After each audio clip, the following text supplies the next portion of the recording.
Right, so this is a suggestion via Discord. The name of the video is America is not prepared for this onslaught happening at the border. Let's check it out. Illegal immigrant charged with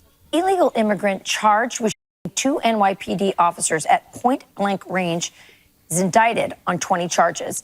And prosecutors say he's admitted to being in a Venezuelan gang and that Tren de Aragua members are smuggling firearms into city shelters in food delivery packages. That way they don't have to go through the metal detectors. Joining us now is Joseph Humeyer, Executive Director of the Center for a Secure Free Society and a visiting fellow at the Heritage Foundation. Joseph, it's great to have you on today. Tell us what the American people should know about Tren de Aragua. So Tren de Aragua was basically a prison gang that was in Venezuela that around 2017 started to spill all over South America. And they did in many countries, exactly what they just did in New York. They did in Chile, they did in Peru, they did in Colombia. Right. All of the surrounding. They actually became known for attacking police officers. It's something that they kind of like a badge of honor for many of their members. But then about in 2020, 2021, they began to move north. And that's when the push came to the U.S. southern border. One of the things that I think is important to understand about the Tren de Aragua is the reason that they have a lot of so much impetus to do these kind of very aggressive maneuvers is because in Venezuela, they've always had some kind of indirect support from the Venezuelan regime. So it's, to me, very, very clear to be able to say that they are not only a transnational criminal organization, perhaps the fastest growing one in the world, but they're also potentially a state-sponsored transnational criminal organization that gives them the sort of impetus to do these kind of bracious violence acts like attack police officers. Bro, the fact that he just said that the Venezuelan government is basically backing them in some way, at least, or maybe turning a blind eye, someone in the government most likely is getting paid, right, to just turn a blind eye. The fact that that's also happening, like state-sponsored, is scary, very scary.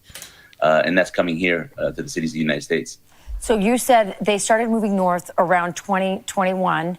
Obviously, that's when Joe Biden took office. So our border was open.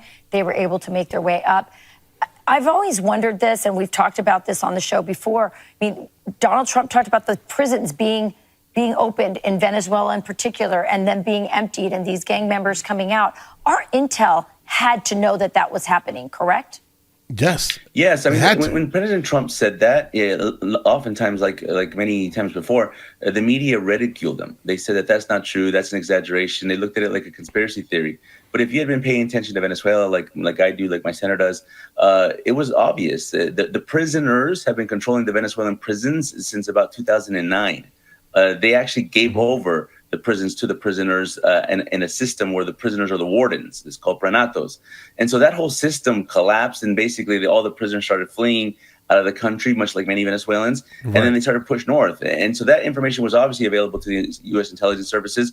Our partner intelligence nations, intelligence services and other partner nations also had this information. But the U.S. either did nothing about it, choose to ignore it, or just wasn't prepared for that kind of onslaught. Guys, that definitely sounds like treason. Like, if you're openly allowing these individuals to come in, like, you have the information knowing, and you know that there's even a potential that we can be now hit with an influx of people coming from specifically that region, right? You should be at the very least attempting to better search everyone, get more information on every single person that's coming through. Just don't allow everyone to come in. It brought me back to one thing here. He just said, again, back to the state-sponsored issue here. If you've seen any of the footage from the prison that he's talking about, you'll instantly recall that they had zoos inside of the prison. They had nightclubs inside of that prison. Right, family members would be able to come and stay inside of that prison, guys. So when he says that they basically turned it over to the criminals inside of the jail, where the prisons were in fact the wardens, that sounds like the reality. And I'm glad getting that information now because, again, seeing the actual footage of the prison, and they had all of these things inside of a prison. There's some state-sponsored issues happening here, guys, no doubt. Did nothing about it, choose to ignore it, or just wasn't prepared for that kind of onslaught that's happened into the border. Right. So what should we know about, and really quick, I don't have a lot of time, but I want people to understand, how is this gang different from any other gang? In other words, Are we prepared as Americans for what kind of havoc this criminal gang, the Tren de Aragua, could wreak on America and citizens? You know what makes them different, and what makes it different is there's the potential to have support from the Venezuelan government. Yeah, that's the problem. We heard of Hezbollah, for example, as a group that has state sponsorship from Iran. Everyone knows that, and that makes Hezbollah so much more powerful than a lot of other Islamist groups. Well, the Tren de Aragua is like the Hezbollah for transnational organized crime because they have state sponsorship from the Venezuelan regime. Yeah, and they're incredibly violent and vicious. Joseph Humire, thank you for joining us. Always informative. Appreciate it. Guys, that's what kind of stands out to me as some of the issue. Again, my overall opinion, based off what I'm hearing here, is that if the government in fact has or had information that was actually happening, that it definitely sounds like treason on someone's behalf, guys. You guys fill me in on who you think that is in the comments. I'm sure you guys will have no problem doing that, guys. But there's an issue, okay? And it definitely needs to get fixed. And the only way we can fix this issue is by doing much better at the border, okay? You come in, okay? You get caught. There should be no catch and release here. You should be released back into Mexico. And Mexico will then get instantly tired of it and stop allowing it because, bro, if you think that Mexico is not complicit in this, you're crazy. It feels like they're just turning a blind eye themselves to this. They're not trying to stay in Mexico. It's obvious, right?